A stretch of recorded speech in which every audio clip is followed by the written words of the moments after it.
হবে নাকি? এরা জামাত ইসলাম এই দেশ থেকে আফগানিস্তানে পরিণত।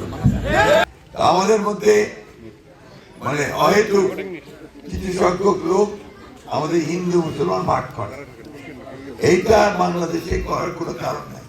কারণ এই দেশটাই তৈরি হয়েছে হিন্দু মুসলমান একসাথে যুদ্ধ করে, কিন্তু তাদের কাশ্মীরে যুদ্ধ করছি আমরা। আমি একজন মুক্তিযুদ্ধের সঙ্গে জড়িত মানুষ, এখানে আর কেউ আছে কিনা আমি জানি না, কিন্তু আমাদের তৈমুর চেয়ারম্যান ছিলেন, এখানে আরো অনেকেই ছিলেন, যারা একসাথে আমরা যুদ্ধ করছি। আজকে বিশেষ পরিস্থিতি আপনাদের সামনে আমরা আসছি। আমরা দীর্ঘকাল গণতন্ত্রের জন্য সংগ্রাম করছি, ভোটের অধিকারের জন্য সংগ্রাম করছি, সেই সুযোগটা আমরা পেয়েছি।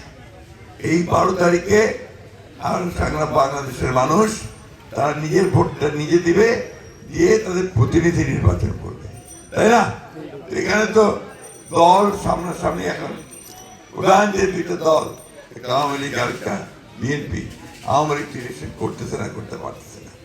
এখন যে প্রধান আরেকটা দল আপনার প্রতিপক্ষ হয়ে আসতেছে, সেটা হচ্ছে জামাত ইসলাম, তাই না? এই দল থেকে আপনারা খুব বেশি চেনেন না। এই বাংলাদেশের মানুষ আগে নির্বাচনে তাকে খুব বেশি দেখে না, কিন্তু আমরা তাদেরকে চিনি অনেক আগে থেকে, পাকিস্তান আমল থেকে। এরা সবসময় এই জামাত ইসলাম তারা কিন্তু এই বাংলাদেশের মানুষের বিরোধিতা করছে। 1971 সালে যখন আমরা স্বাধীনতা যুদ্ধ করি, তখন এরা পাক হানাদার বাহিনীর সঙ্গে যোগ সাজস করছে। যারা বয়স্ক মানুষ আছেন তারা খুব ভালো করে জানেন। কেউ জামাত ইসলামের তো ব্যাপারটাই আছে এরকম, ওরা তো মহিলাদেরকে কাজ করতে দিতে চায় না, ওরা মহিলারা ঘরে থাকবে, কাজ করবে কি? এবং ওই যে আপনার গার্মেন্টসে যারা কাজ করে মেয়েদেরকে, তাদেরকে বলে দিয়েছে যে 5 ঘন্টার বেশি কাজ করতে পারবে না। তুই খাবে কি?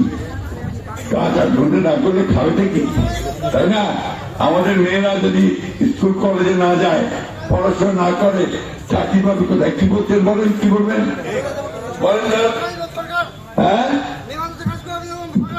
সরকারের টাকায় সরকারের কোন সরকার এই বাটপাড়ি পুরা মিথ্যা কথা।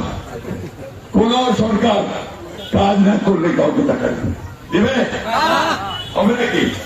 এরা জামাত ইসলাম এই দেশ থেকে আফগানিস্তানে পরিণত দিকে নিয়ে যেতে চায়।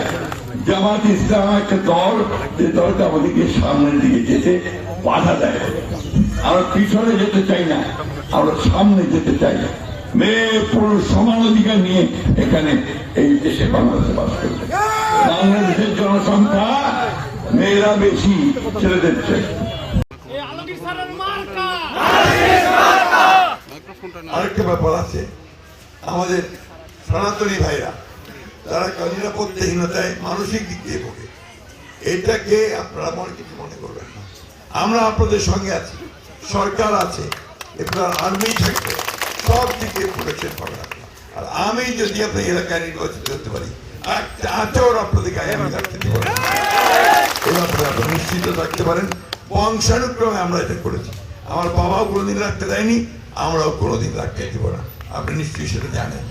সুতরাং আপনারা এই ব্যাপারে নিশ্চিত থাকবেন, নিরাপত্তার দায়িত্ব আমাদের থাকবে। সবাইকে আবারও ধন্যবাদ। টেকনিক্যাল কলেজ তো এমপিভুক্ত হবেই, নিশ্চিত থাকে, 1 নম্বরে হবে। দিব কিসে